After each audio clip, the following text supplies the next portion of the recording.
Assalamu alaikum everyone, welcome to our channel. The date is the 15th of March 2026.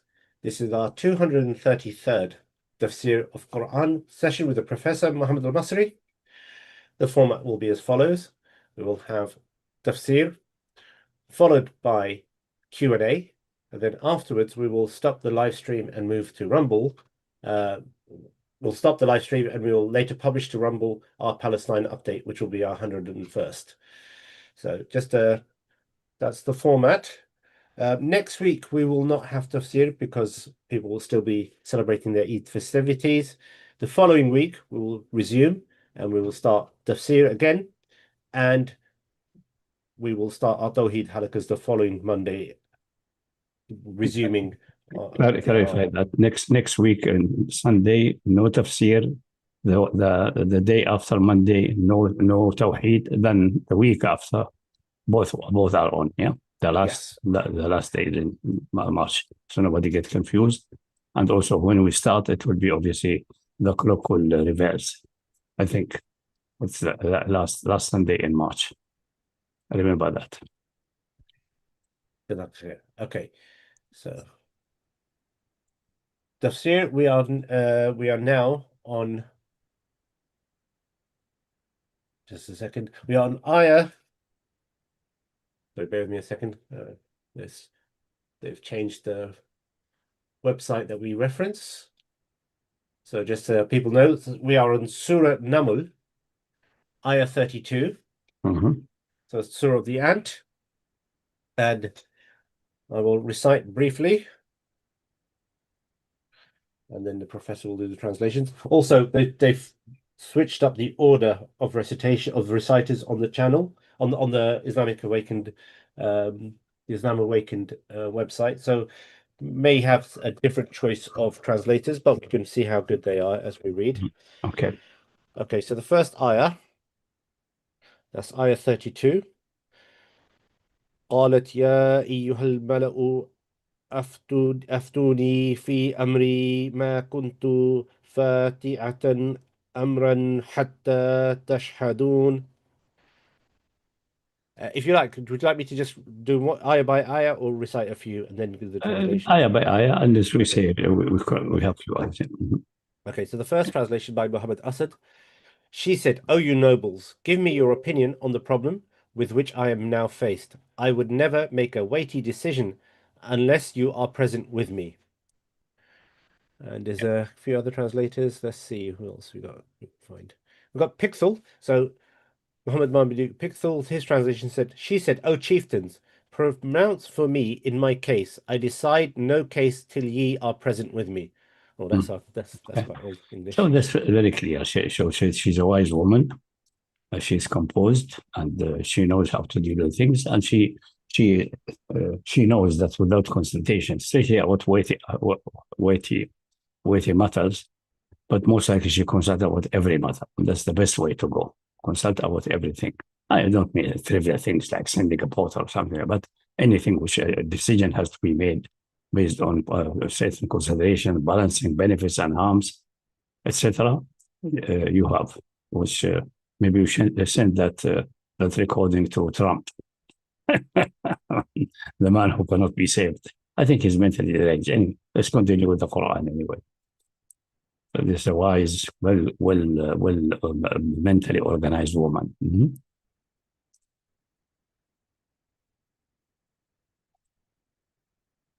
Next ayah.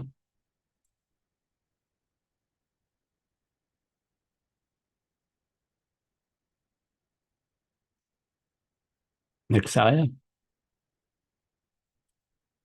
Sorry, I was on mute. Okay. Next ayah. قالوا نحن أولو قوة وأولو بأس شديد والأمر إليك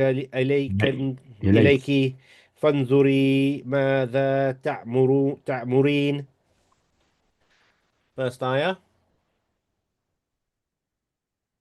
They answered, "We are endowed with power and with mighty prowess in war, but the command is thine. Consider then what thou wouldst command." And the Safi Kafka's translation is, They said, "We are powerful and have a great, mighty military might, but the decision is yours, and we stand ready to follow your orders." Now it shows you that these people, because they're blinded by their power. This is obviously a strong kingdom, which is clear because you're talking about Yemen, not because in the Old Testament it claims Sheba in South Lebanon, which is nonsense, which is nonsense. I think the confusion came from the fact that the tribes of Lebanon at that time were long before, not only at the time, maybe 1,500 years before, are from Saba, originally from South Arabia. Both Ghassan and Amila were there, and Dakhm and Judam, and so on. Anyway, so they call it there Saba. So they thought this is the queen of Saba coming from that. No, it's not. It is the very powerful kingdom far in the south of Arabia, and many historic evidences and bits and pieces prove that beyond doubt. So they're taken by power, blinded by their power, because the letter say to them, "Don't be arrogant and come to me as believers." We say, "What's this?" So he's challenging us. Arrogant people always, which is obviously shows the lack of wisdom and considering things properly, while she is full of wisdom and management. Some people say the Quran mentioned this story this way to give us a hint that whoever in the future fabricates a hadith like no people will ever succeed if they appoint a woman in a leadership position. That is a fabrication. I think it's a nice hint because it's very possible that things like that can be fabricated in a misogynic, male-dominated society after the Prophet. When we know that the one hadith, we have proven now beyond doubt that it's being fabricated. Anyway, although it's in Bukhari, so and that's just, I'm saying that casually, that's a complete study by itself. And the same applies with the Queen of Persia, where the alleged hadith related to her, Buran, she was the most wise ruler of Persia. If they did not kill her, the relation with Persia would be like a relation with Abyssinian, peace and tranquility until today. And Islam will grow slowly and persistently and so on. But that's what has happened in history. We have to live with it. Anyway, so they're drumming the drums of war and we're ready to fight. But you have the final command. See what you command, what you do. If you command us to attack, what to do. So they don't have any reasonable diplomatic advice or stages in between, checking who is this man. Maybe they have some news about his kingdom and so on, scattered news, but they think they can take him. And the news coming to them is very minimal. Maybe they have no news about that he's a prophet or he has extra powers and so on. So they left a command to her. We are ready to fight. That's all what they have in their narrow mind. Okay, next ayah.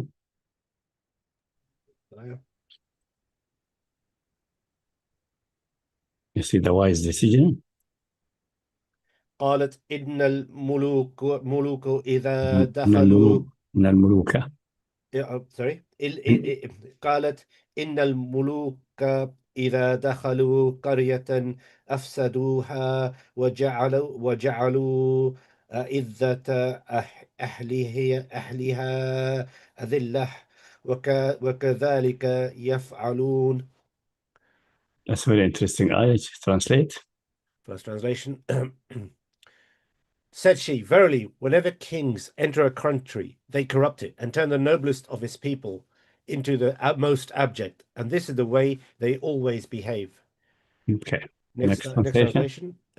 She said, "When kings enter a town, they ruin it and humiliate its proudest inhabitants. This is what they do." And this seems to be hinting that actually what they have in Saba at that time, people call it the Queen of Saba. The Quran does not, and the Whoopi bird, I find a woman owning them or controlling them, but does not necessarily that the queen in the sense of hereditary monarchy. Maybe they have some kind of a democracy, maybe something like that, like the Greek states and so on.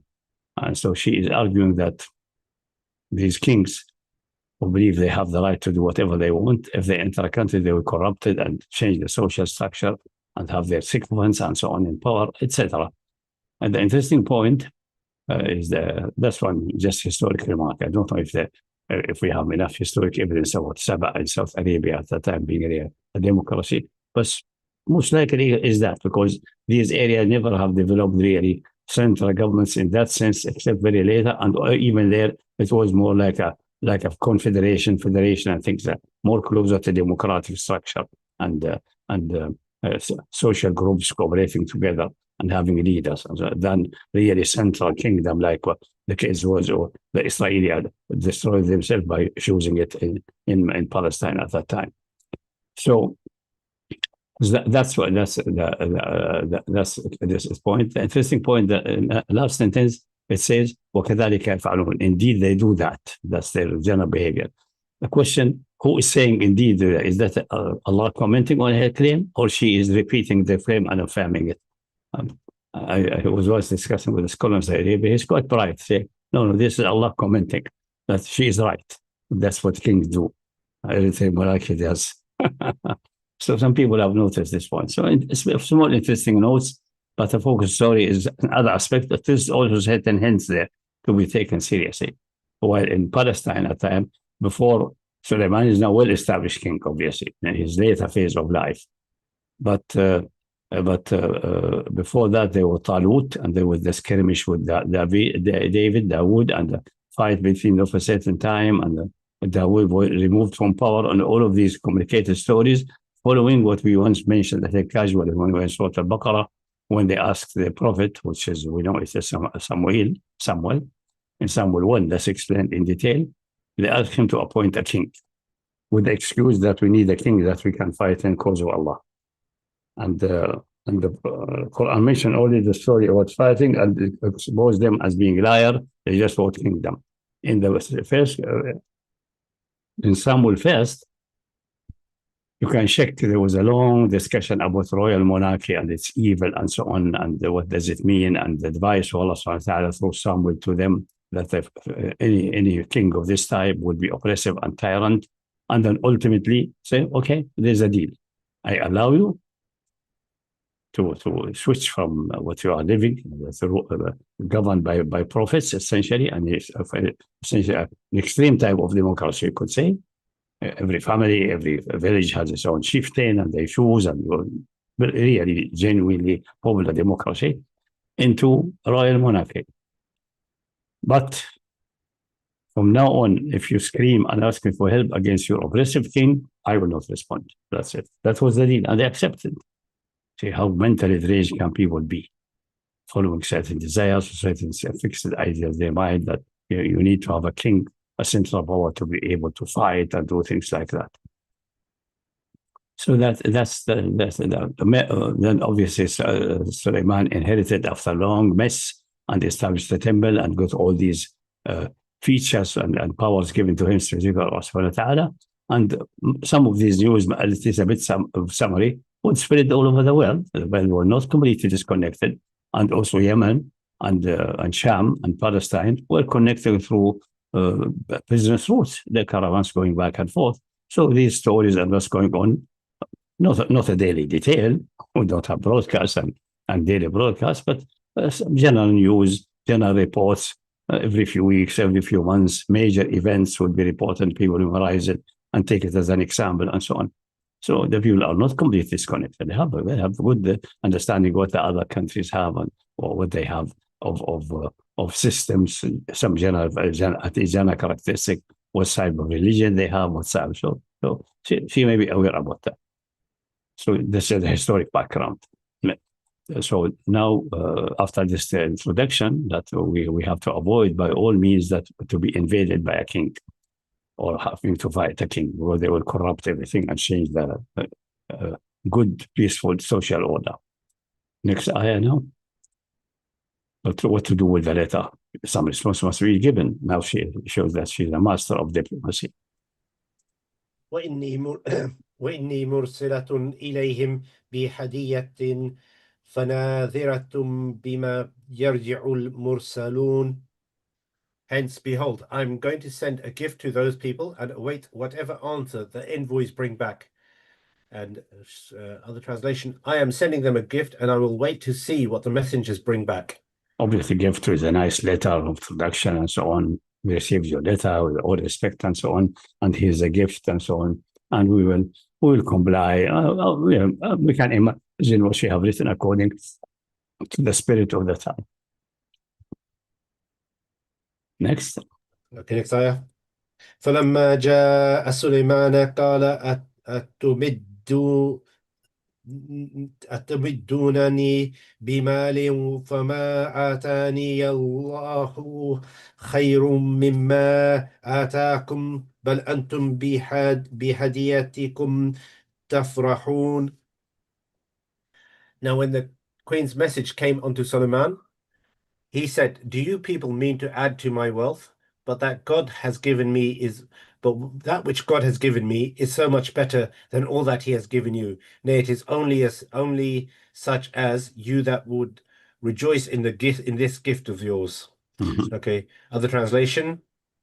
So when her messengers gained an audience with Solomon and presented the gift, Solomon said, do you bring me wealth when what God has given me is better than what he has given you?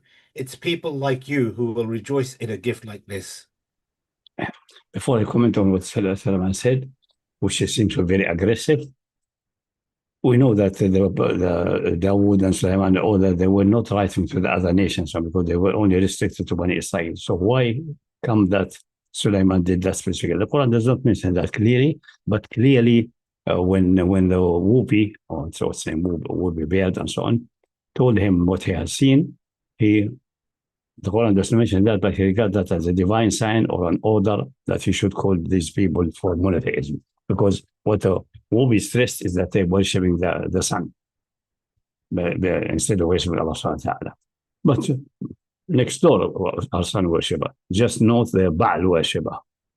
He never called them for, he gave them advice, but he never threatened them with invasion or anything like that. So we can assume safely that's due to not just being drunk by power and the virtues that we have, by divine instruction. So let's put that aside.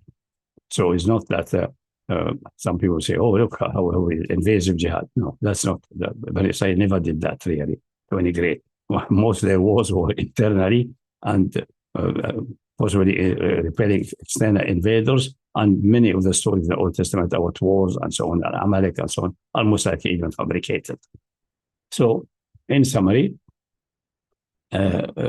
he recognized that they are not taking the matter seriously, like kings negotiating and so on. And they were trying to give a gift and told them, go back, most likely with the gift, then go back to the king. That's, we are not going to accept this gift because we have an order, a divine order to bring a message to you. And next I describe the strong tone he used after that. Okay, next ayah. ارجع إليهم فلنأتينهم بجنود لا قبل لهم بها ولنخرجنهم منها أذلة وهم صاغرون. Go thou back unto them that have sent thee, for God says, we shall most certainly come upon them with forces with which they will never be able to withstand, and shall most certainly cause them to be driven from that land of theirs, despicable and humbled. Next translation. Go back and tell them that we will come to them with soldiers whom they will be unable to face, and we will expel them from their land in humiliation and disgrace. So obviously, no need to comment. It's very clear. So it is very strong language. So that you should not telling her, you should not think that I'm doing that just like kings do and so on. That must be someone a higher order ordering me to do that, and I'm going to exclude. I'm not going to fail to exclude that. Yeah. Next ayah. Yeah. قال يا أيها الملأ أيكم يأتيني بأرشها قبل أن يأتوني مسلمين. When Solomon learned that the Queen of Sheba was coming, he said to his council, "Oh, you nobles." No. He did not learn yet, but by wahi he received it. There was no indication publicly. So what he told the people, so he did not learn. Not yet. She did not receive the gift. She didn't say any letter. The people are on the way, and he knew by wahi the people arrive there, they would tell her, and then she decide, let's go at least some pretending to Muslimin, submissive and so on, see what is this man is about. Is he really a prophet and so on? So she come exploring faith now. Regarding that's not an issue of power, and then maybe he's really sent by the universal force in the God of the whole universe who can do whatever he can, whatever he wants. So that's the wrong translation. So Sulaiman told the people around him, the translation should be say, he asked the nobles around him, the court. So what does it say? Yeah, so basically the translation starts with in brackets. When Solomon learned that Queen of Sheba was coming, in brackets. Yeah, in brackets. Yeah, that's, you should have them all told me that. Yeah. Okay. He said to his council, "O you nobles, which of you can bring me her throne ere she and her followers come unto me in willing surrender to God?" And the other translation, then he said, "Council, which of you will bring me her magnificent throne before they come to me in submission?" So that's he knew by wahi that they will come in submission. And then now he asking because he had these specific powers over jinn and over certain things, which we don't know the detail of it until now, really, to any great extent. And if there's any physical explanation or something, metaphysical explanation, they say, who of you can bring her throne to me? Before they arrive here, because they still, until the people going back to, they will take maybe 20 days from Palestine to Yemen, and until she sees the threatening letter and reconsider the case and decide to go now, at least showing Islam, but still doubting and needing further instructions, and so on. And that will take some time. So who can bring the throne? The moment they depart, pick up the throne, carry it by air or whatever, and bring it to me. There's plenty of time, like 20 days. The moment she departs, obviously the royal court will be closed and so on, with guards on the doors. Who can manage to get it? Sulaiman, there didn't need to do it. The Quran does not to mention these details. You have to imagine yourself in the situation and so on. So that's what he asked. Who can bring the throne before they arrive here? قال إفريت من الجن أنا آتيك به قبل أن تقوم من مكانك وإني عليك لقوي أمين إني عليه لقوي أمين. Said a bold one of the invisible beings, subject to Solomon, in brackets, "I shall bring it to thee ere thou rise from thy council seat, for behold, I am powerful enough to do it and worthy of trust." Next translation, and a daring one among the jinn said, "I will bring it to you before you rise from your council. I am strong enough to do it and can be trusted." Yeah. So this is the one, we don't know how he was going to do it and what the jinn are, what's the Ifrit, meaning a rebellious, strong jinni.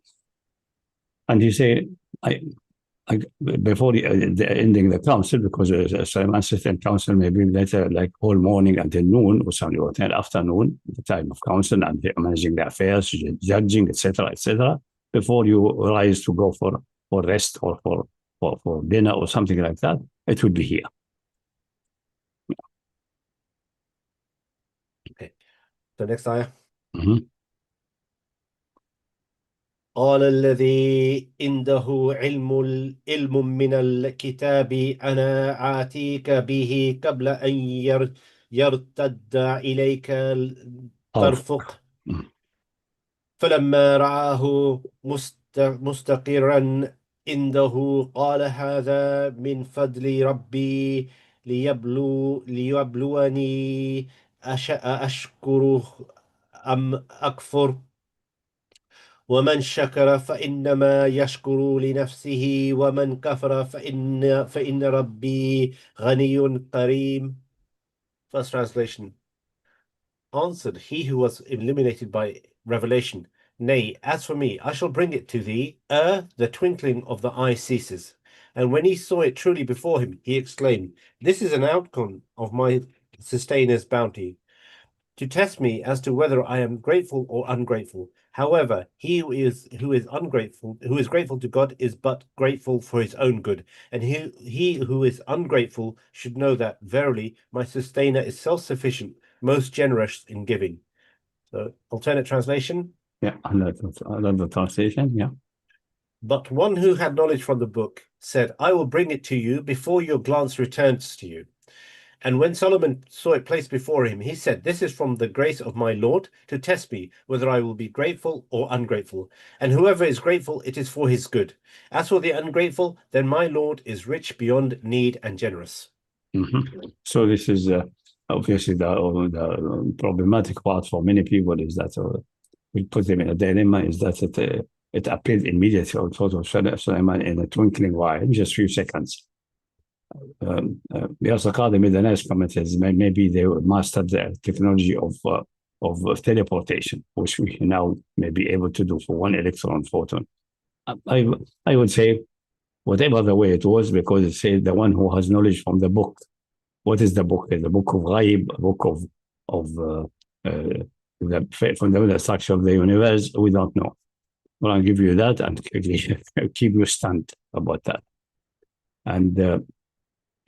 And this one ayah opened a huge door of speculation. Who is this man? In the Arabic tradition, I think they say this is the one who knows the secret divine name. That's something. And I think his name was his name will come in mind. They have certain characteristic. Asif ibn Barashia, Asif the son of Bar. So there's so many Arabic myths and Syriac myths before that. So it's similar myths are going around in the Syriac landscape. Interestingly, I don't think it's in the Old Testament. I'm not sure if I have.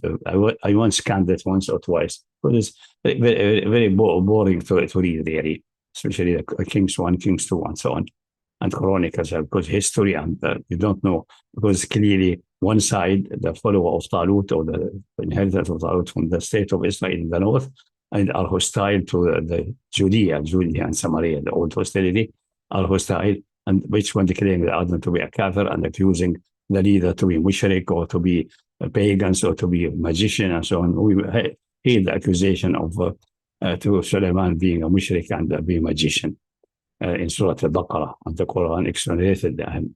So this history is completely messy. If you go to previous books, you will never get anywhere. And you cannot sort myths from reality, and some realities there may be so extraordinary that they look like myths. The key of you will find people say, that must be taken from some Semitic source or other sources and so on. It looks like that, but doesn't, because we have the independent proof that the Quran is a revelation. That's the point. You start with the certainty, not with the possibility. It may be this, it may be that, maybe this is a myth, maybe it's not a myth. That's only maybes. If you want to settle such difficult questions, the right way is to start what we know by necessity of perception and reason, and by and other evidences based on that. And from that, the infallibility of the Quran, the challenge, etc., the miracles, the prophecy of Allah, which have materialized, all of them show he is receiving a prophethood. If some things which he mentioned seems to be similar, or appears as if it is very similar to a previous myth of the in Aramaic and Syriac Gospels or books or popular books and so on, it may appear. Why not? Maybe these parts are really going to history, while 90% of that book is going through rubbish, to nothing, to imagination. So it's mixed. So how can you exclude that as a myth? Because it's a book which you think it's a book of myths. Meaning you made a conclusion that everything there is a myth. We have no evidence for that. That's the standard fallacy of bringing a conclusion, starting with the disputable, which we have no evidence for it, except that it was before the Quran, possibly. And even that sometimes is doubtful, because they attributed things that has been widespread before the Quran and claim this is the source for the Quran. Like this story, like the story of Dhul Qarnayn, like things like that. And they get stuck with it. But that's what you refer to. has never claimed to be a divine revelation. From its structure, it's clear some of it is myths. But there's no reason to believe that every bit and piece or every small story and big story is mythical. Or maybe a story is in its core correct, but have been embellished by it's into a myth. So they start with the controversial and the matter which can be discussed, and they regard it as absolute, and they want to apply it to something else. And that's the way of which brings the reason and knowledge to collapse. That will not result in any firm or reliable knowledge. Maybe this. They were starting with this Quran, maybe from Allah, from not, then you go by one man. Maybe from Muhammad, maybe from the Arabs, maybe dictated by someone, one by one, until you exclude it. First of all, check obviously that text is exactly from Muhammad by going backward with the Masahif, referencing back and back and back, checking the Tawatur and so on. It has to be done properly. That's not the way to do it. Like some of these missionaries and some who think they are wise guys, going back to such nonsense. Okay, so that's maybe something like is one place where also people may stumble, relying on some old stories which may be true or not true. Saying, well, it confirms an old myth. How do you know that it was an old myth? Because it was in the book, which we know is a collection of myths. How do you know that a collection that everything there is a myth? You have to prove it first. So we're going back to circle. That's how circular arguments are constructed.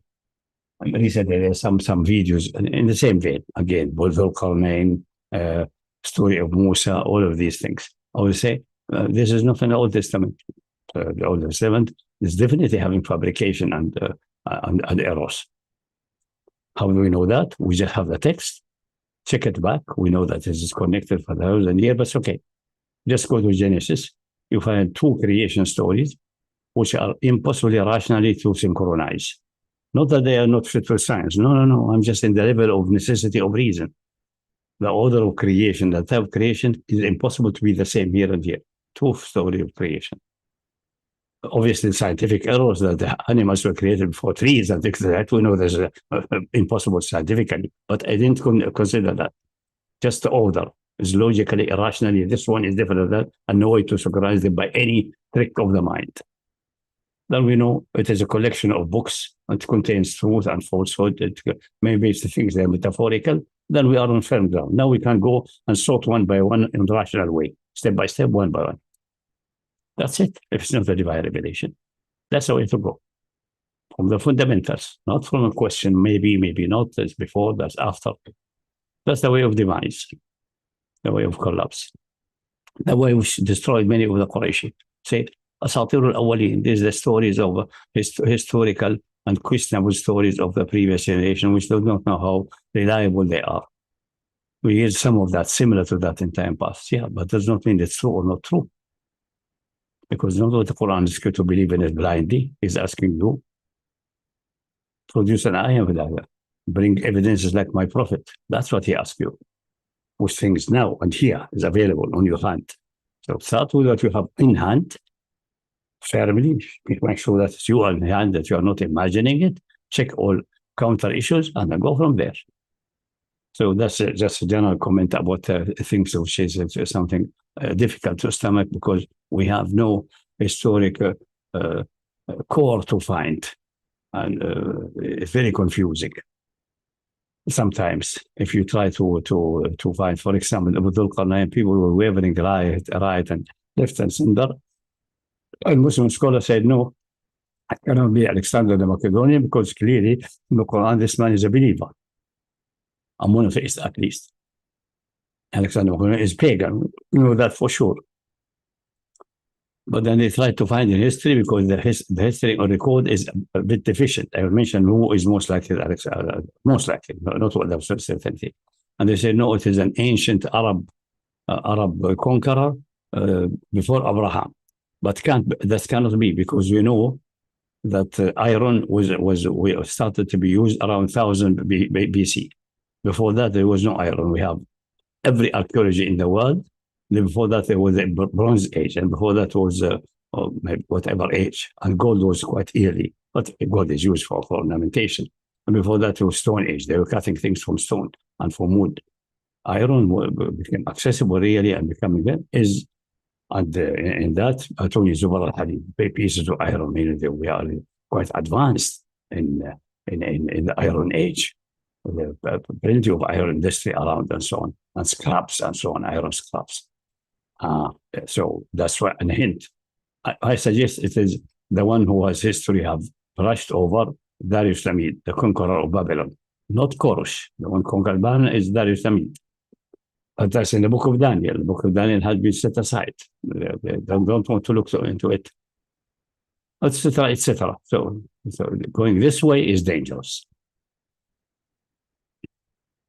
Starting from there, from the unknown facts or questionable facts. Start with the certainty. If you start with certainty, it will throw light on the uncertain things. That's the way to go. In the case of the Quran, we have the certainty that this text is not from Muhammad, it's divine, and not from the devil, not from this and not that. So it has to be divine. It must be the truth. If my understanding or doesn't fit a certain, apparently does not fit certain historical fact, which I think is historical, then there must be some problem in. Like, for example, some guys came on board, but I think they retreated quickly. Said, the Jews never believed that Israel is the son of God. So mentioning that قالت اليهود عزير بن الله قالت النصارى المسيح ابن الله, must be Muhammad to make an error there.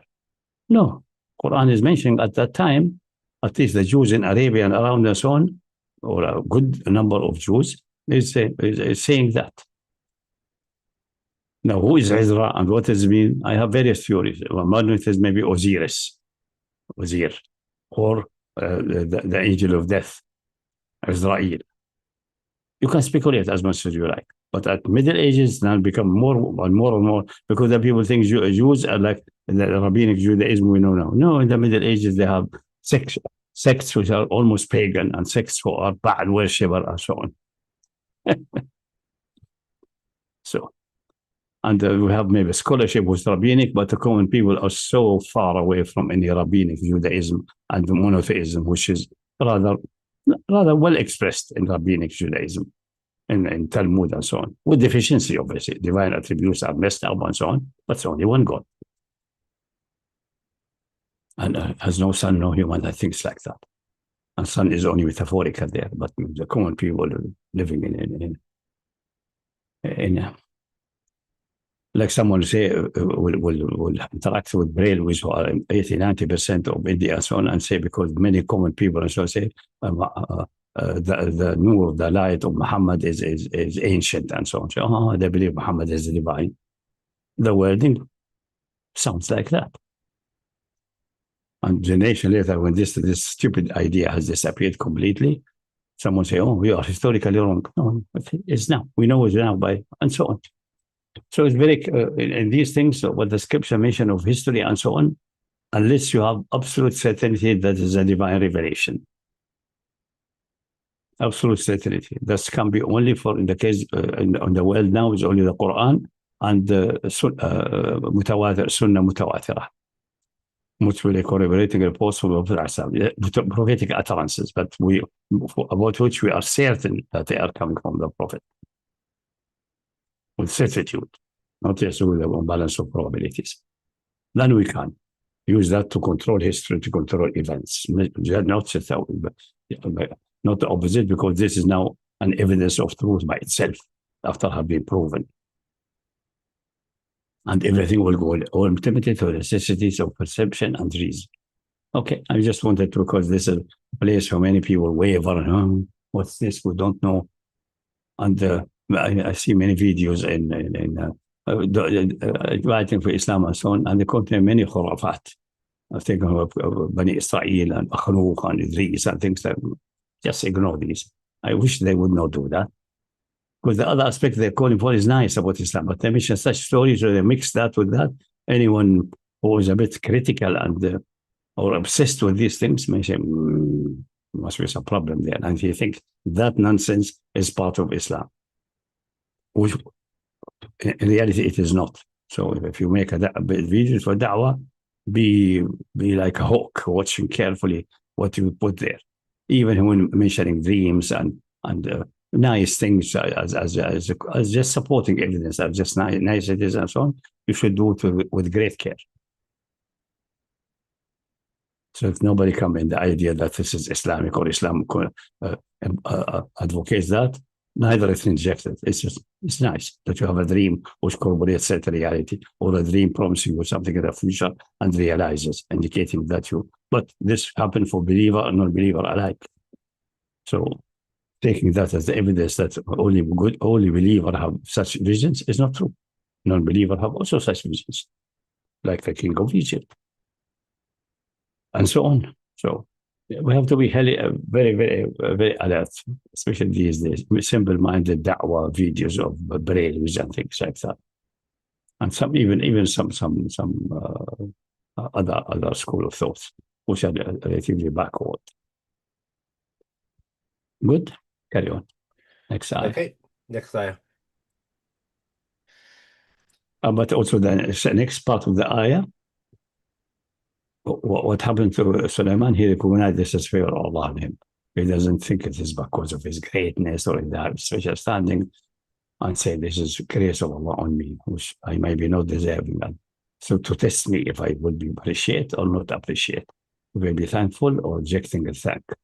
And whoever is thankful is benefiting himself by this thank. And who is reject doesn't thank, he's not going. You don't think that you are going to harm Allah subhanahu wa ta'ala, because his richness is infinite. He doesn't need you for anything, and he's most generous in giving. Next ayah. قال نكروا لها أرشها ينظر أتهتدي أم تكون من الذين لا يهتدون. And he continued, after her throne, so that she may know alter her throne, so that she may not know it is as hers. Let us see whether she allows herself to be guided to the truth, or remains one of those who will not be guided. Actually, the word alter, yeah, but which way is used? Then next translation. Then he said, disguise her throne. Disguise is better. Yeah. We will see whether she will allow herself to be guided to the truth, or will be among those who reject guidance.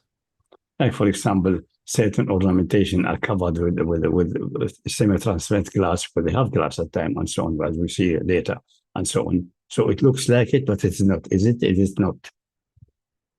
So if you want to test her sharpness and understanding, and if you recognize that it's here, or possibly it is here, because very important situation not to make a quick judgment. No, it is not. It can't be. Mine is back home. Something like that. Usually people say, it can't be. I left it there, and the distance 20 days. Who will get it here? I think like that. We show someone who make assumption arbitrarily without saying, maybe it is, maybe it's not. That's the way of progress, not the way of demise. Saying no immediately or yes immediately, sign of stupidity, or something which is not absolutely certain that it is with evidences. But he did disguise it, they make like some decoying around it, then she should be wavering. That's exactly what she did later. No. Okay, next ayah.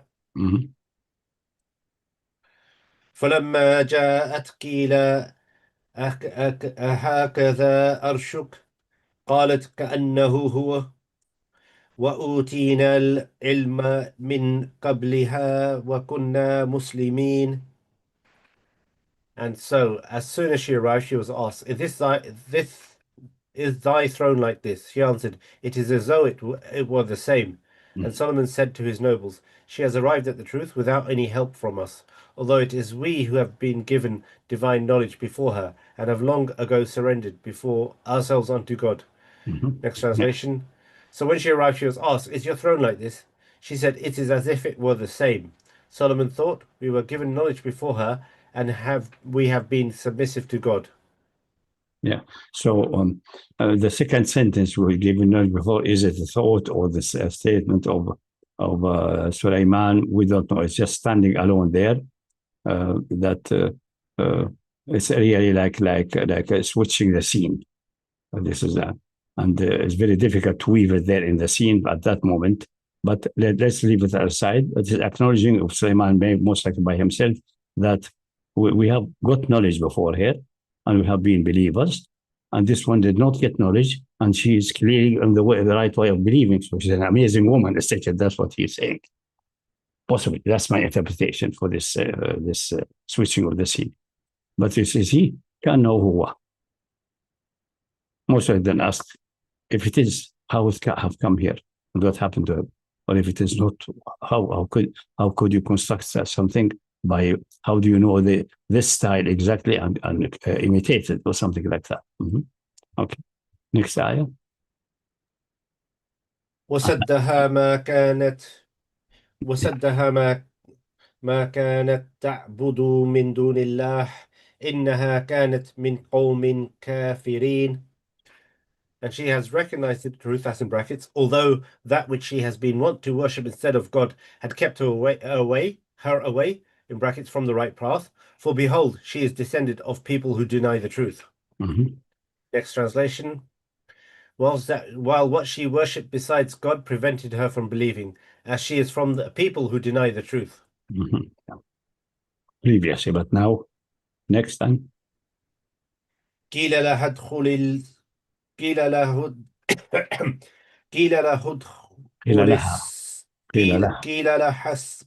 ادخل السرح فلما رأته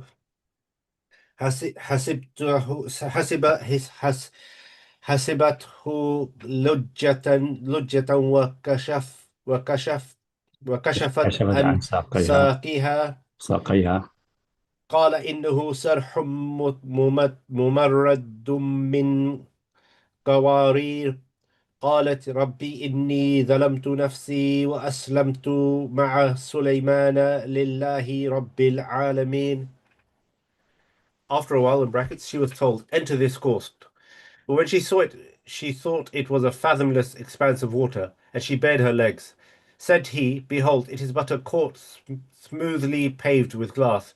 Cried she, O my sustainer, I have been sinning against myself, thy worshipping aught but thee. But now I have surrendered myself with Solomon unto the sustainer of all the worlds. Next translation. She was told, enter the courtyard, but when she saw it, she thought it was a pool and uncovered her legs. She said, it is a courtyard paved with smooth glass. She said, my lord, I have been wrong because of my limited knowledge, and I submit with Solomon to God, Lord of the worlds. So this is that's a second test to see how we judge things and how we react to things. Obviously, in the literature, in the Arabic literature, they speculated, why did Sulaiman did this step? And they narrate horrifying stories like Sulaiman here that she's very beautiful, but she has hairy legs, ugly legs. So he wanted to see the legs. Okay, come on. Okay. Maybe we don't know. So people cannot stop speculating about people's intention for all the good or bad reasons. So that's what happened. Then based on that, it was clear now. Obviously, after the issue with the throne, he explained here, that's your throne. And we have people who have knowledge from the divine book, special divine book, who got it immediately in the same session. And they ordered it to become slightly altered or changed to test your insight on if you do recognize it. So she's prepared now, Sulaiman. And that's it. And then obviously the story continues that I think she got married to him or something like that, and then went back home. We don't know what the story is. Let's see what the next ayah says. I think the story is concluded with that. But that's the beginning of spreading where Judaism as practiced at the time for Sulaiman, which is quite close to that what the revelation came to Musa, the mass fabrication and all these absurdities did not develop yet. But deviations and other schools of thought, they were available even in the time of Dawood. The Quran says clearly, so even in his father time, they were dissenting kafir factions. But we can say, essentially, they belong to originally to this original school. And that was then established slowly in Yemen, in Saudi Arabia. So most of the Jews there actually of Arabic origin. They're from Sabah origin and so on. But there's another story. We'll go to that another time. So obviously there's somehow the divine hand decided to keep some backup for the old scripture. Until now, nobody really made extensive digging or archaeology and so on to find if there's some old scrolls or some old scrolls have survived until now, because these kept being in interaction with the Jews in Judea all over history. And obviously, because they are a satellite community, they will refer always to the mother community in Jerusalem, and whatever develops there of new scholarship and so on is sent there. So what they were around the time of Islam is similar to the general Jews in the world.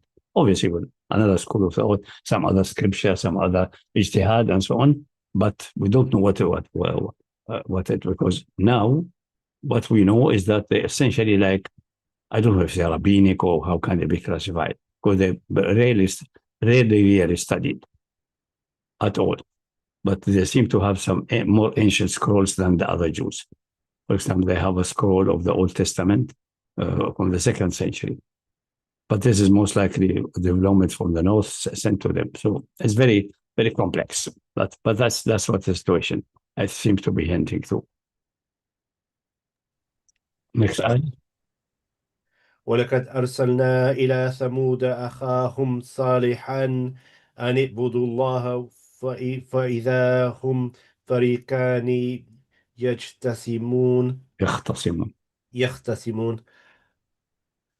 And likewise, indeed, we sent unto the tribe of Thamud their brother Salih with this message: worship God alone. And behold, they were split into two factions, contending with one another.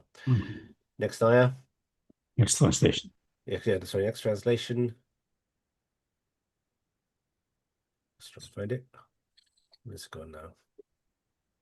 Sorry, bear with me. It seems to go missing. 1 second. Okay, well, I'll just choose another one then. Let's see what else is good. Muhammad Asad, and likewise, no, we've already done that. Okay, and we sent to Thamud their brother Saleh, saying, worship God, but they were split into rival factions. Yeah. So this is going to show you Thamud and switching the scene completely, and almost not certainly, not almost certainly, Thamud is well even before Abraham alayhi salam. So it's going back in history now 1,000 years at least, maybe 1,500 years. So Salih was sent to them with the command, worship God alone. And they split into disputing communities. Next.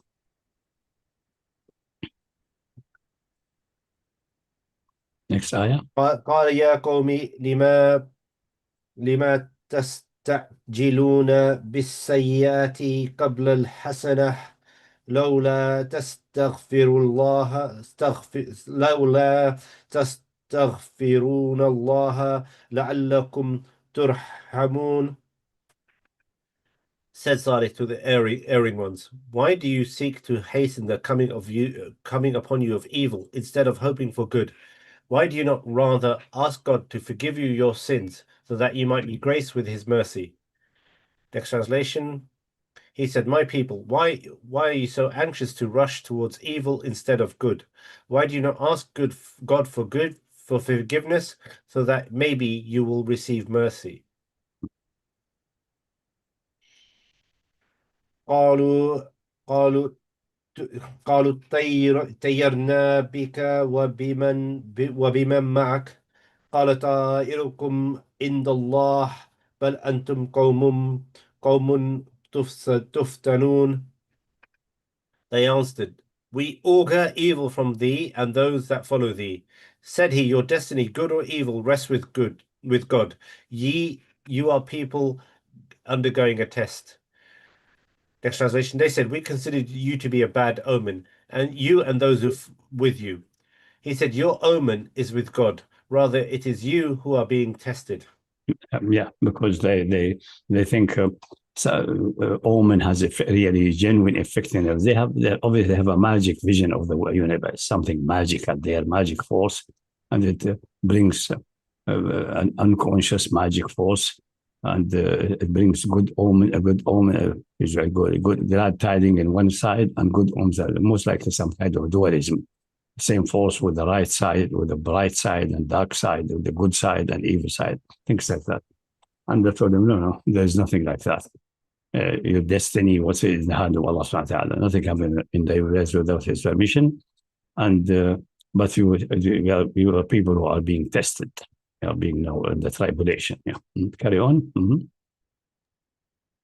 وكان في المدينة 9 رحت يفسدون في الأرض ولا يصلحون. Now there were in the city 9 men who were wont to commit deeds of depravity all over the land and would not reform. Next translation. And in the town there were heads of 9 clans who spread mischief in the land and did no good. Yeah. And this is the one who conspired against the Sheikh. Let's carry on. Yeah. قالوا تقاسموا بالله لنبيتنه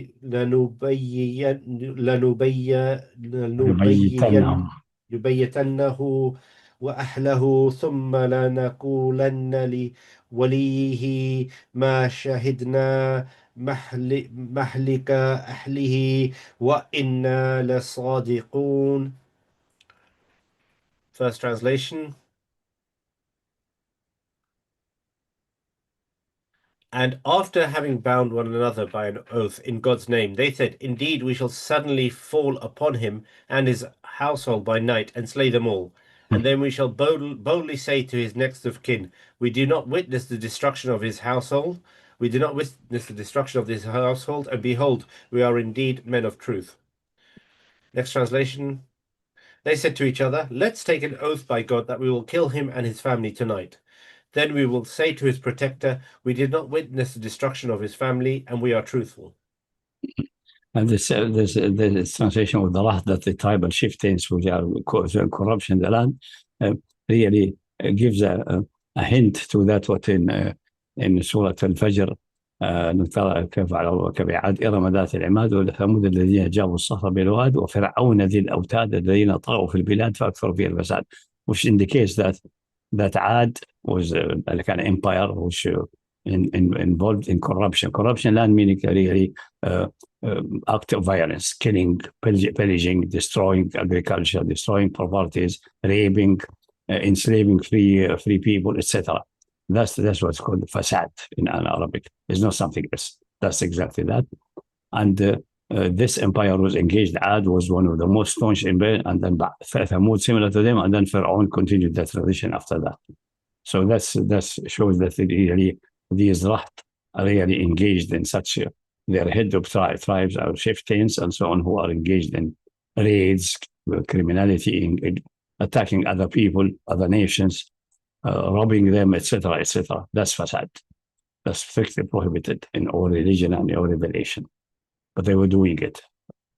So now that's all their whole governing system and leadership is about fasad, not about islah or improvement or improving life, agriculture, etc. So that's these guys now they have made an oath in the name of Allah to attack them at night, Salih and his family. And they made a solemn oath and they killed him. And then when obviously he belongs to a tribe or a group of people, he has some protectors around him. Tell him under oath, just 9. What do you want more than 9? 4 are enough as an oath. That we have absolutely no idea who killed him and what's happening to and who did it. We obviously they would say we're investigating and so that's. Quran does not need to mention that, but they extract that from such kind of corrupt chieftains who are always doing corruption and fasad fil ard, bloodshed, rape, robbery, etc. Next ayah. ومكروا مكرنا مكرا وهم لا يشعرون. And so they devised an evil scheme, but we devised a subtle scheme of our own, and they perceived it not. Next translation. So they devised their plan, and we too had a plan, but they were not aware of what we were planning. Yeah, so that's the usually divine act. Some people translate makr as the deception. Yeah, it is only in response to a deception. You are allowed to do deception, obviously, so not immoral or something like that. And obviously, these are categories that do not apply to Allah subhanahu wa ta'ala, but deception is a branch of lying, and this is impossible for Allah subhanahu wa ta'ala. But in this case, it is justified because they plotted evilly, thinking Allah is unaware of what that and unable to do it. So he plotted subtly against them. For example, by warning the Prophet ﷺ before the day of migration to sleep in another bed. The same most likely with Salih. We don't know what was the plot, but obviously the result was devastating for them and their people. Okay, next I will clarify that. فانظر كيف كان عاقبة مكرهم أنا دمرناهم وقومهم أجمعين. First translation. Behold, then what all their scheming came to in the end, we utterly destroyed them and their people, all of them. Next translation. Then see what was the end of their plot. This, that we destroyed them and their people, all of them. That's very clear. Yeah, that's the final result. So Salih was obviously warned. He took the believer out and gave them a warning and told them, you have 3 days. That's it. And then you will be finished. And he left. And then the scream or the lightning bolt or whatever it is took them and they're all dead in place. Nobody left. Next ayah is most likely another prophet's story. What's the time now? We've still got plenty of time. It's only been 1 hour. Therefore. Okay. فتلك بيوتهم خاوية بما ظلموا إن في ذلك لآية لقوم يعلمون.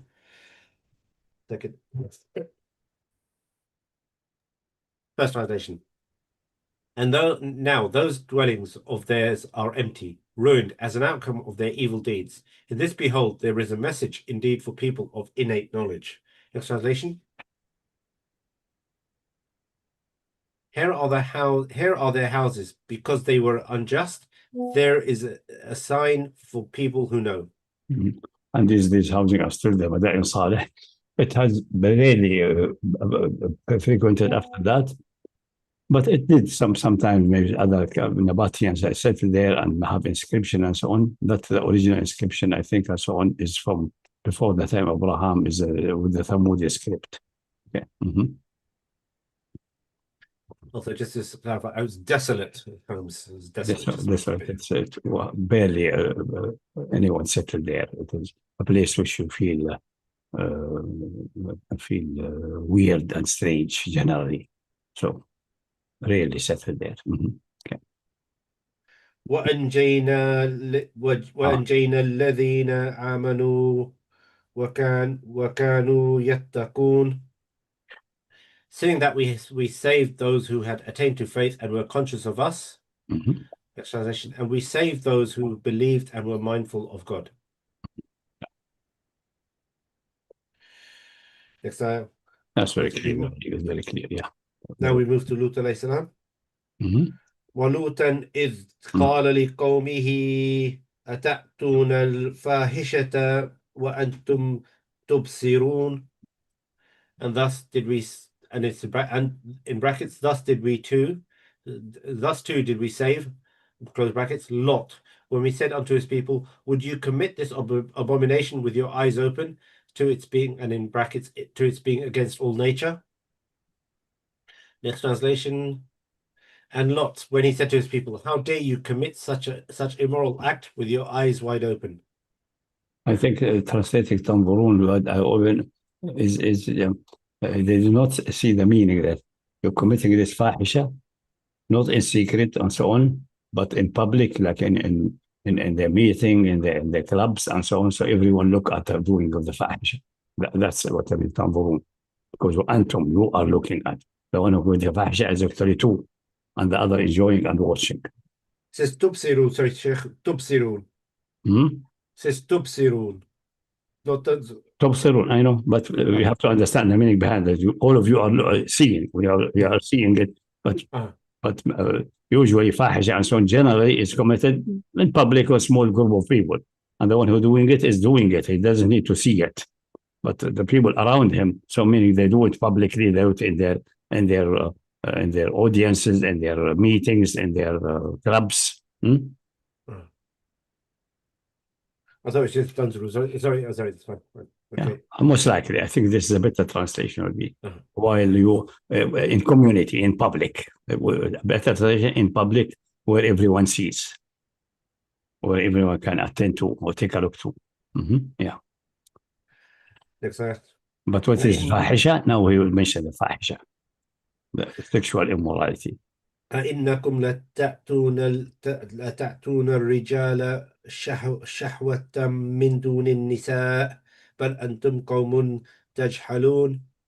Must you really approach men with lust instead of women? Nay, but you are people without any awareness of right and wrong. Next translation. You lust after men instead of women. You are ignorant people. Yeah, it's clear. It's clear. And this clarifies what's the fahisha. It is homosexuality, having intercourse with men, same way how we women, and also the precursor things like kissing, hugging, etc., external sex, all of these things, which are usually done by women, normal things, which could be fahisha or not fahisha, depending upon if it is there in wedlock, but it's natural.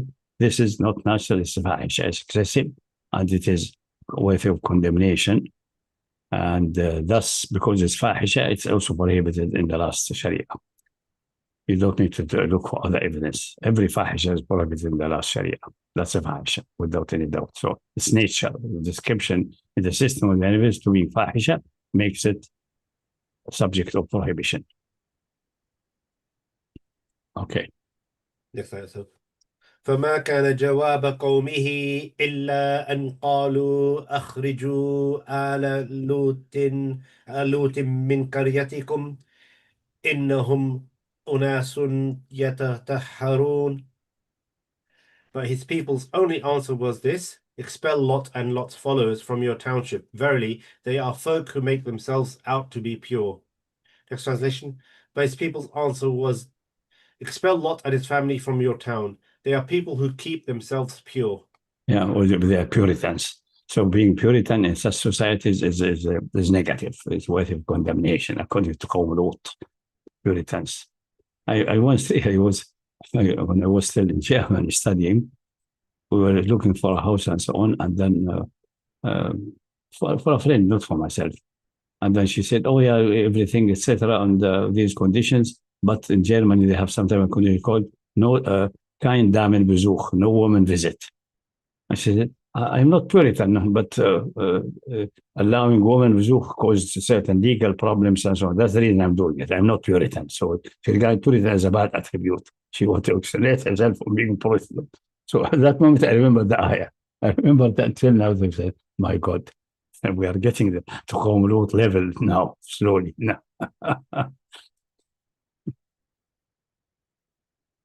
And they got already there.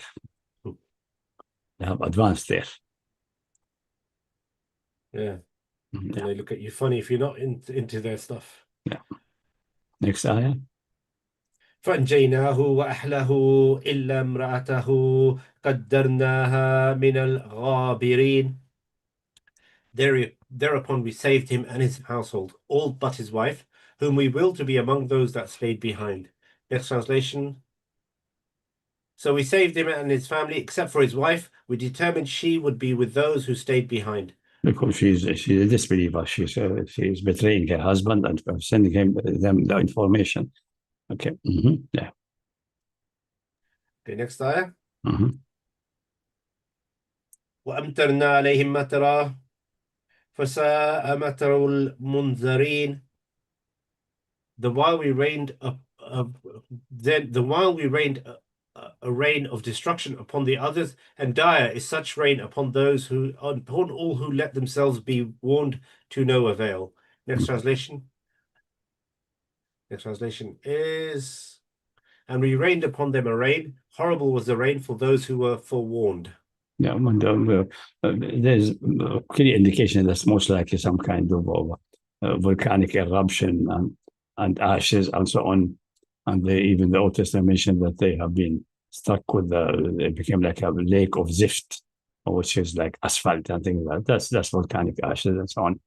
And so both, and still traces of that are available now. And the places that you say through condemned cities are very well known at the bottom end of the Dead Sea and the eastern side, Jordan side. That's the place. Next ayah. قل الحمد لله وسلام على عباده الذين اصطفى الله خير أما يشركون. Say, all praise is due to God, and peace be upon those servants of his whom he chose to be his message bearers. Is not God far better than anything to which men falsely ascribe a share in his divinity? Next translation. Say, praise be to God, and peace is on his worshippers whom he has chosen. Is not God better than those they associate with him? Yeah, definitely God is better. Infinite margin. Is that the end of surah? Not the end of the surah, just the end of this section. The next section starts with, what does it say? أَمَنْ خَلَقَ السَّمَاوَاتِ وَالْأَرْضِ. Okay. It's still carrying on. It's just, I think, more the... Okay. So carry on, yeah? Yeah, because it's described the one who is better than these idols by infinite margin. And that's the one who created heaven, mentioned various attributes. أَمَّنْ خَلَقَ السَّمَاوَاتِ وَالْأَرْضِ. أَمَّنْ خَلَقَ السَّمَاوَاتِ وَالْأَرْضَ وَأَنزَلَ لَكُم مِّنَ السَّمَاءِ مَاءً فَأَنبَتْنَا بِهِ حَدَائِقَ ذَاتَ بَهْجَةٍ مَا كَانَ لَكُمْ أَن تُنبِتُوا شَجَرَهَا أَإِلَٰهٌ مَّعَ اللَّهِ بَلْ هُمْ قَوْمٌ يَعْدِلُونَ. First translation. Nay, who is it that has created the heavens and the earth and sends down for you life-giving water from the skies? For it is by this means that we cause gardens of shining beauty to grow, whereas it is not in your power to cause even one single of, in brackets, of its trees to grow. Could there be any divine power besides God?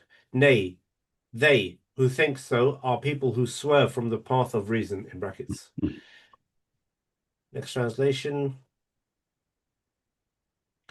Is he not best who created the heavens and the earth, who sent down rain from the skies for you, causing gardens full of beauty to grow? You could not have grown the trees on your own. Is there another God besides God? Alongside God? No, but there are people who take others to be equal to him. Okay. Continuing to the next ayah. A second.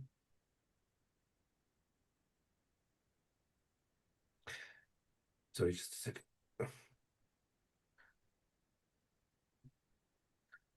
أمن جعل الأرض قرارا وجعل خلالها أنهارا وجعلها رواسي وجعل بين البحرين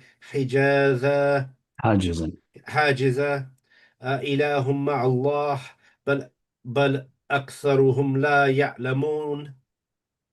Nay, who is it that has made the earth a fitting abode for living things, and has caused running waters to flow in its midst, and has set upon its mountains firm, and has placed a barrier between the two great bodies of water? Could there be any divine power besides God? Nay, most of those who think so do not know what they are saying. Next ayah.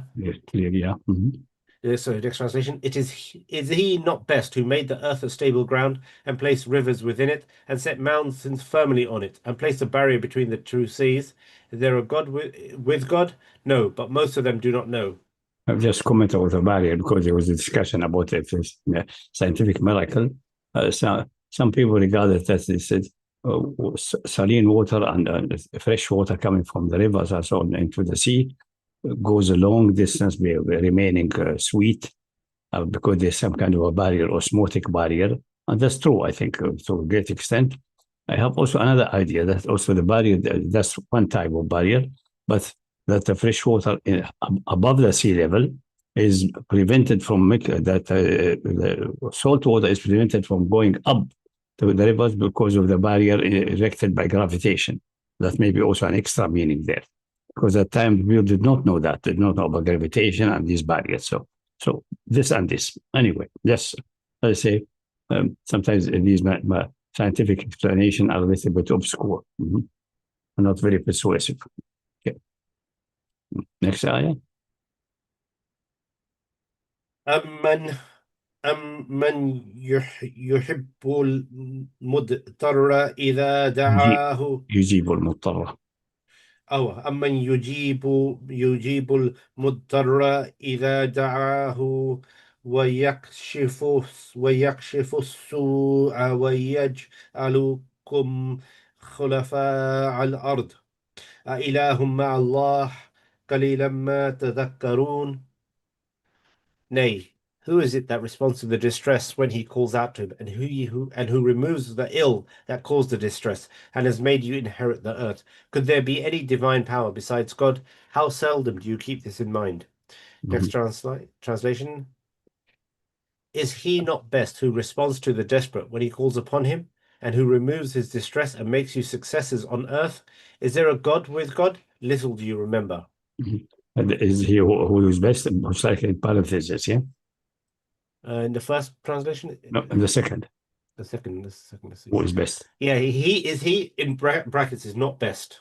Okay, that's because he's referring to the initial ayah that Allah is better than what they worship by infinite margin. Okay, next ayah.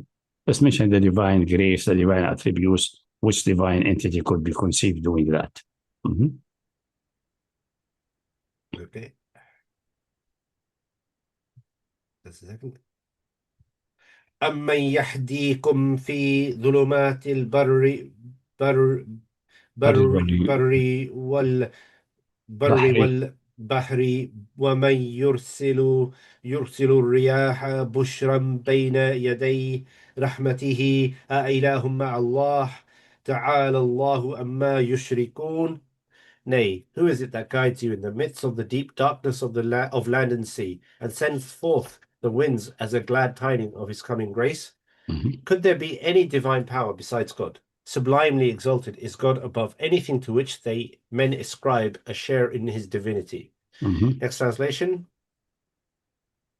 Is he not best who guides you through the darkness of land and sea, and who sends the winds, bringing advanced news of his mercy? Is there a God with God? Exalted is God above whatever they associate with him. Yeah. It's clear also here. Again, various favor, various attributes, various action in the universe. That's for the common people. This is the better way to address those things. They get their attention. For the most sophisticated, will be the more fundamental issues like who created you, who created the universe, and things like that. So all of that is balanced in the Quran. One place stresses that, one place the other one. So there's a diet, there's food for every type of mind and every type of character. Next ayah. Next ayah is من جاء بالحسنة فله خير منها وهم من فزع يومئذ آمنون. First translation. Nay, who is it that creates all life in the first instance? No, you read the wrong one in Arabic. Go a little back. You jumped one. All right. وترى الجبال sorry, just a second. Even this. You jumped. You know, I've switched. I went across the entire page. Yeah. Okay. Yeah. Sorry. Yeah. Okay. أمن يبدأ الخلق ثم يعيده ومن يرزقكم من السماء والأرض أإله مع الله قل هاتوا برهانكم إن كنتم صادقين. Nay, who is it that creates all life in the first instance and then brings it forth anew? And who is it that provides you with sustenance out of heaven and earth? Could there be any divine power besides God? Say, if you think so, in brackets, produce your evidence if you truly believe in your claim. Next Yeah. translation. Is he not best who begins the creation and then repeats it, and who provides you from heaven and earth? Is there a God with God? Say, show me your evidence if you are truthful. Mhm. Yeah, it's clear. Yeah. That's a little bit deeper there. That's the reason he's saying this seems to be not directly visible. It's not rain coming and beautiful gardens. Something seems to be removed from the direct access of the senses. If you believe that really and you have evidence for that, show me your evidence if you are telling the truth. Now we're asking about evidences. That's the way it should be. قل لا يعلم من في السماوات والأرض الغيب إلا الله وما يشعرون أيان يبعثون. Mhm. Say, none in the heavens or on earth knows the hidden reality of anything that exists. No, in brackets, of anything that exists, none knows it, save God. And neither can they, in brackets, who are living, perceive when they shall be raised from the dead. Mhm. Next translation, say, none in the heavens and earth know what lies beyond our senses except God, and they do not know when they will be resurrected. Yeah. Next ayah. بل ادارك الدارك علمهم الدارك بل ادارك علمهم في الآخرة بل هم في شك منها بل هم منها آمون. عمود. Nay, their knowledge of the life to come stops short of the truth. Nay, they are often in doubt as to its reality. Nay, they are blind to it. Next translation. Still, less can their knowledge comprehend the hereafter. Nay, they are in doubt and uncertainty. They are blind thereunto. So Sorry, that was the use of Ali. Let me go to the proper translation. Rather, their knowledge cannot comprehend the hereafter. They are in doubt about it. They are, in fact, blind to it. Okay, so let's continue. Yeah, because the knowledge of the Akhirah, the only thing you can rely on the divine revelation. That you reach it by any rational conclusion that it must be like that or cannot be like that and so on is not possible. It's all contingencies and possibility. And the divine revelation gives you certain main aspects, and there must be the truth in themselves. Although they may be given partly in metaphorical and allegorical language and so on, but still the core meaning is that. Okay, next. وقال الذين كفروا أإذا كنا ترابا وآباؤنا أإنا لمخرجون. And so they who are bent on denying the truth are saying, what, after we have become dust, we and our forefathers, shall we all forsooth be brought forth from the dead?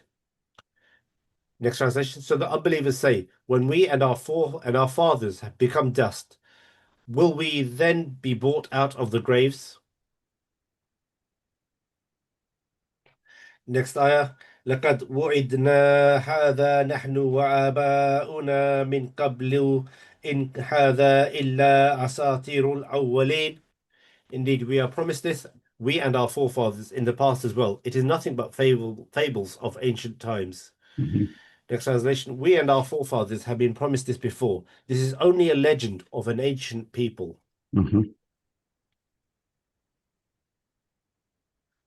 Next slide. قل سيروا في الأرض فانظروا كيف كان عاقبة المجرمين. Say, go. So that's what they say. We have not seen it, and this must be fables. That's the common way now. People who do not believe in the Akhirah, they say all people fables. We have all these generations expired. They are becoming dust, even recycled, etc. That cannot be possibly the case. They won't be, and some is due to misunderstanding that they mean the resurrection, and they use the metaphor getting out of the grave. This is all metaphorical. there's a new creation, recreation. The Quran clarifies that in one place. وَيُنْشِئَكُمْ فِي مَا لَا تَعْلَمُونَ. But because this used as coming out of the grave and so on, the people in time past got stuck, especially those who were from philosophical and medical background, said nothing is remaining in the grave. The bodies are gone, dust, and even modern scientists will add to that. Everything is gone and recycled in other bodies. Which body is coming out? As if it is the same body, not another entity similar to that body, and possibly another creature which is bodily, meaning the space and time applies to it, and not just spiritual mind type of things. And that's what we bring people bring people's demise, because they think that the using of these language which bring things to in front of you as if you see them is not that the reality of the thing is like that exactly. Then no, it's not that. It is just to bring a reality which is not conceivable now and give you an example for it so you can see it. So giving examples. So that's when a bit for people fall. You think this, how come that people disintegrate and you're part of the body? That's happening when you're alive. Your body when you're alive is not the same body. Within, I think, 2 or 3 months, everything has been changed. Maybe but the bones take longer. And maybe some of your molecules and part of the body has gone through winds and seas and so on, and they're now incorporated in the body of a Japanese. It's all possible. This is just so the people get shocked, but it's because they misunderstood that what I mean coming out of the grave, resurrection, etc. It's all giving you a picture which you can relate to, coming back to life in a way which you know. That's the controlling ayah. The other details is just to give you a vision so everyone can relate to it. Okay, that's very important to keep that in mind. I'm not sure if I did this translation, but the translation is say, go all over the earth and behold what happened in the end to those who were lost. Read the ayah first. Read the ayah first. قل سيروا في الأرض فانظروا كيف كان عاقبة المجرمين. Say, go all over the earth and behold what happened in the end to those who were thus lost in sin. Next translation, travel around the earth and observe the fate of those who are guilty of forcing others to reject God's messages. Yeah, that's it. So there's the answer here. The time is not discussing, giving examples and images and so on, how resurrection was. Also, people in time past have rejected that. And you have their history clearly recorded, well established, and how they've been destroyed. And the prophets have been saved. And they show you that's the truth. The mechanism may be not available to you. Most certainly we don't know it. But get out of this idea and focus on that is the divine message is true. And it will be the recreation and resurrection will be the way Allah decides and the way is controlled by the ayah. Which you don't know now. You have concept about it now. Something else. Possibly another phase of the universe. Possibly another universe. Yeah, carry on. So he's warning them about rejecting that, because rejecting meaning you're calling the messengers and Allah a liar, which will lead to destruction. So this should be a warning. Yeah. Next. ولا تحزن عليهم ولا تكن في ضيق مما يمكرون. But do not grieve over them, and neither be distressed by the false arguments which they devise against God's messages. Next translation. Messenger, do not grieve over them or be distressed by what they conspire. Next ayah. ويقولون متى هذا الوعد إن كنتم صادقين. And when they ask, when is the promise of resurrection to be fulfilled? Answer this, O you who believe in it. In brackets, if you are men of truth. Next translation. Then they say, when is the fulfillment of this promise if you are truthful? Second. And that's clear. Now the answer will come. قل عسى أن يكون إن يكون ردف لكم بعد Let's show the previous one. I think the question is about the resurrection. No, it was actually a question about the punishment, because it mentioned the punishment for those who deny the divine revelation and call it to be a lie. And they say, well, you are promising that will happen to us if we don't respond to you and believe in you. The next ayah showed that is the punishment may be just behind you, coming. So don't accelerate. So read the ayah first in Arabic. قل عسى أن يكون ردف لكم بعد الذي يستعجلون. تستعجلون. تستعجلون. Say thou, it may well be that something of that which in your ignorance, that's in brackets, so you so hastily demands, has already drawn close unto you. Next translation. Say, perhaps some of what you seem eager for is closer than you think. They are struggling with translating radifa. But radifa literally meaning someone who's riding behind your back and on horse or camel. So it's close to you, and your back. About he's your back rider or co-rider or something like that. That's specific Arabic language, but you can maybe find something in English similar.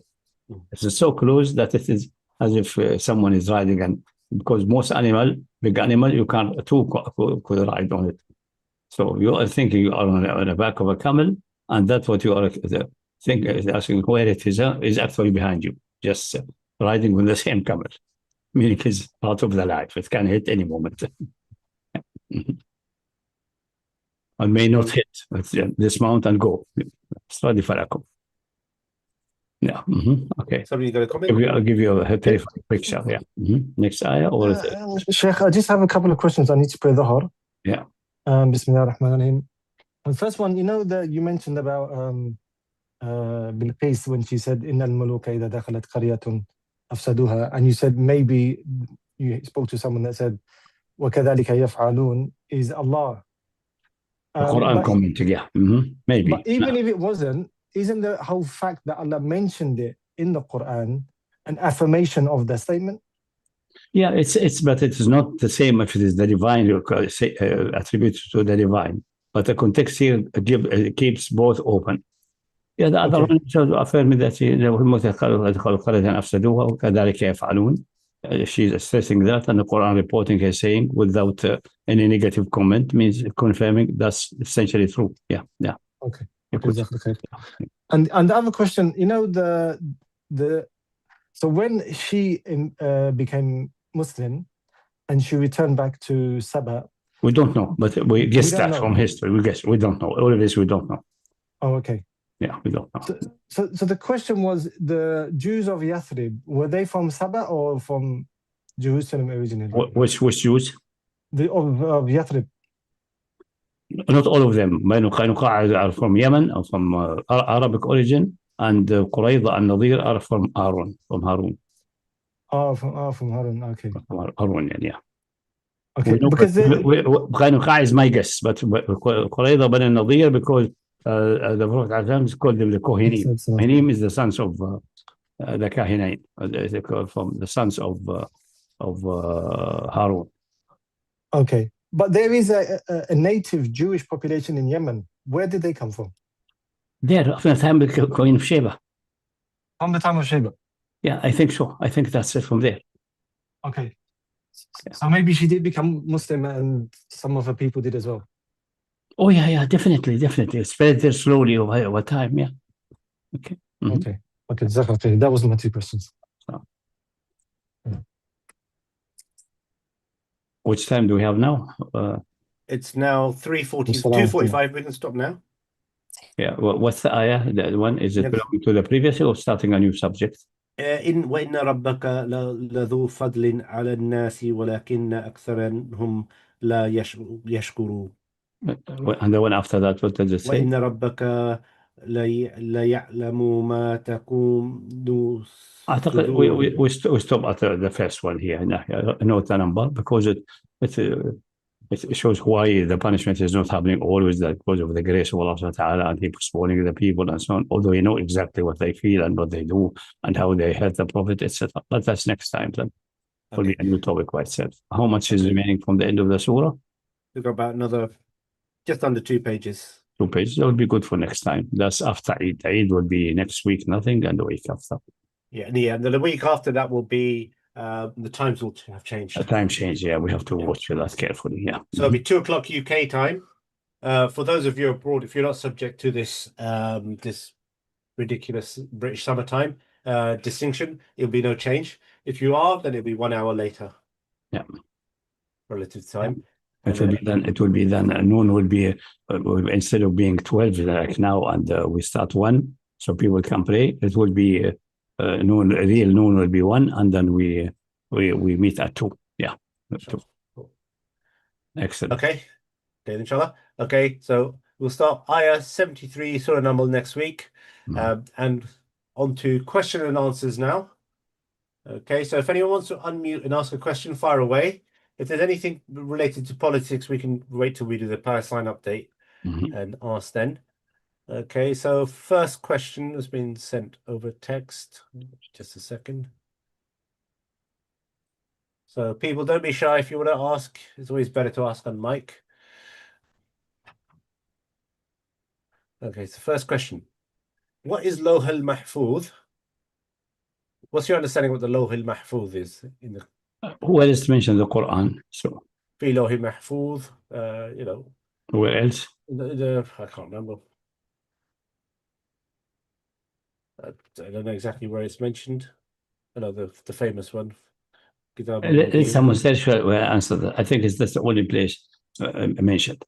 What does the ayah says? You don't need to go far away. It says إنه القرآن مجيد في لوح محفوظ, in a protected tablet. This, what you conclude from that is that the Quran is a writ. It's not only pronunciation, it's a writ. And this is protected.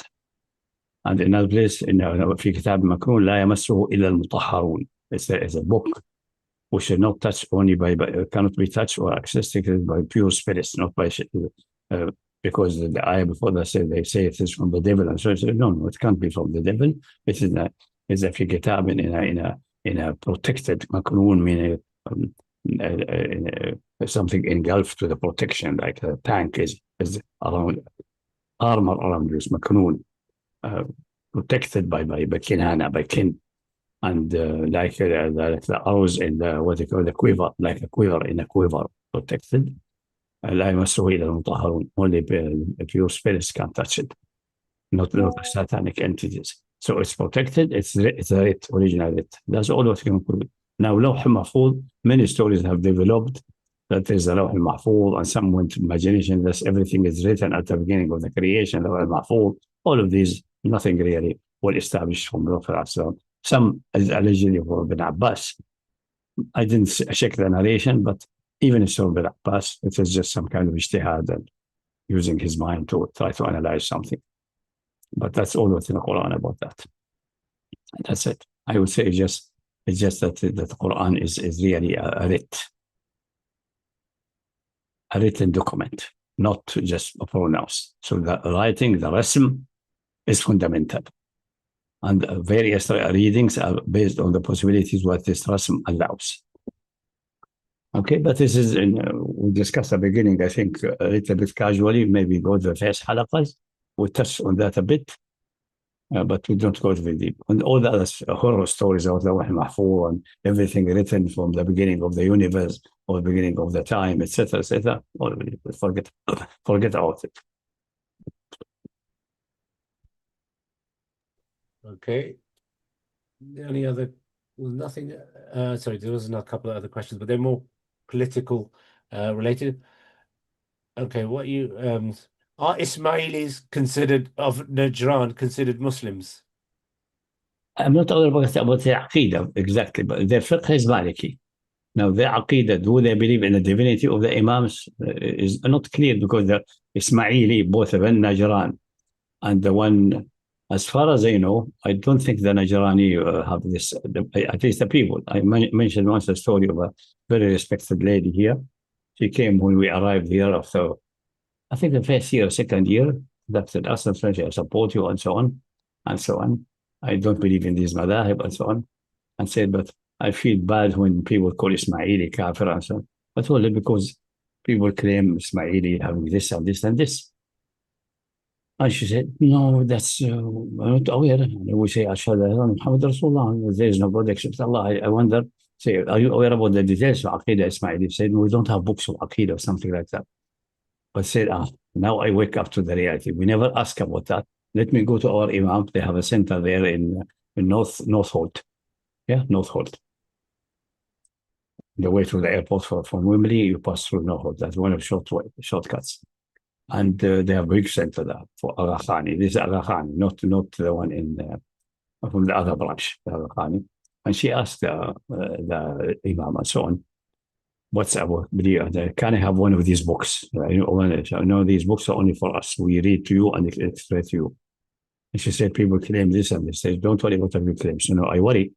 If you're hiding the books, meaning the people are telling the truth. Truth cannot be hidden. Quran is not hidden. They have something hidden. And then Quran hidden something. And so when I met her next time, so I say, I did that. I have given up. I'm not Israeli anymore. Because this is nonsense. We have to believe something in a book, and only the Maulana, whatever, he is the one who. But I think these are Aga Khani here. The one here. So we have the Aga Khani and we have the Musta'liya and Nizari. I don't know which one. The Aga Khani, I think, are the Musta'liya, and the Nizari is the one like in Buhra. Like the Buhra is the one in Najran. So check by yourself. Don't listen to this and this and this.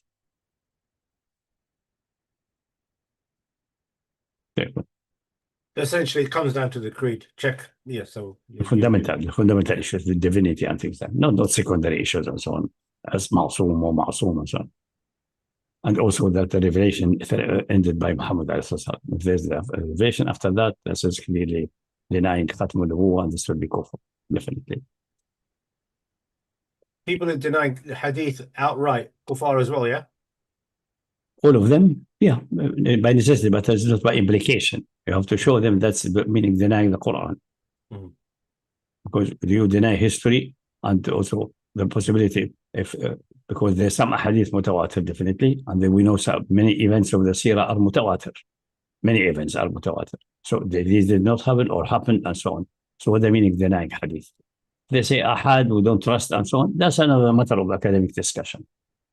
So they say, but this denial of Sunnah is usually saying Sunnah is not an authority in itself. And that's clear kufr. Or say it's authority as long as the Prophet lives. That's also clear kufr. Because it can't be that with an authority at the time of Islam will not be authority at the Yawm al-Qiyamah. Because the Quran is clear. اليوم أكملت لكم دينكم, and part of the deen of the Sunnah. And if the Sunnah would have, as I said, all these rulings I gave to you for myself, which is not in the Quran, expired by my death. It should clarify that. That's very fundamental. And this is an internally contradictory system. It's an attempt to escape. And then when they discuss the Quran, because it's written and so on, but the Sunnah is not written because of Hadith of Abu Sa'id al-Khudri. But you deny the Sunnah. How you trust Hadith of Abu Sa'id al-Khudri? Circular argument. It's not consistent. It's not built properly. The argument is not built properly. Okay, the next question, it came a bit late, so I'm not sure if it's fully formed. I asked the person who's asking the question whether it's become a thing. But basically, apparently some madakhila are starting to use the hadith of akhirism, the close to the end of times when the 70,000 Jews will be. So the hadith itself is related by Anas bin Malik. It's in Sahih Muslim. حدثنا منصور ابن أبي مرزاحم حدثنا يحيى بن حمزة عن أوزاعي عن إسحاق ابن عبد الله عن أمه عن أنيس بن مالك أن رسول الله صلى الله عليه وسلم. The Dajjal will be followed by 70,000 Jews of Isfahan wearing Persian shawls, using that as a pretext to not siding with Iran. So become Imran Husseiners. I haven't seen any people carrying this. Show us the Dajjal. Where's the Dajjal then? If it's true, when the Dajjal comes, part of his supporter and army will be the Jews, because he claimed to be the Messiah, and they're waiting for the Messiah, which is reasonable to expect it. And the Jews at the time, Mossad will be considered there's a Yahudiya, there's like Chinatown, the Jewish town in Isfahan, and persisted since the time of Quraysh, and there is a meat. And it was always populated, growing sometimes, shrinking sometimes, never disappearing. Actually, stayed big, tens of thousands live there with their own schools and so on. And they're in contact with the other Jews, but they seem to have some oddities in their school of thought and so on. Yehudiyat Asfahan. Ironically, the Madkhalis are saying this when the Khawarij are the ones who are going to ally with him anyway. Yeah. Okay. So, anyways, it's a very I've not seen anyone else mention it, so I'll keep an eye out for it if anyone does. But the hadith is worth scrutiny, because if the Awza'i, some of his shuyukh are of questionable quality. But I don't see anything in the offense or anything related to it. And generally, using a hadith akhir zaman is a death trap. The only benefit of it is that when it has completed, after that, say, that's an evidence for Prophet. That's it. Before that, you will never be. And especially if the Greeks are fabricated. If we look, for example, what brought the Christian the demise is the issue of rapture and so on. That's only said by Paul, a deviant, mentally deranged guy. And bits and pieces taken from the book of Revelation, which you don't know exactly to what they relate. And the bits from the Old Testament and put them together in an utterly amazing way. Nothing really synchronized by any other indication of history, because it's this, that's maybe this, and they put it together, and they have a nice, complicated story, which is utterly absurd. The same way, waiting for the Messiah from the Jews. They insist it must be from David, it may insist on this and this. But this is not what even in the book of Daniel.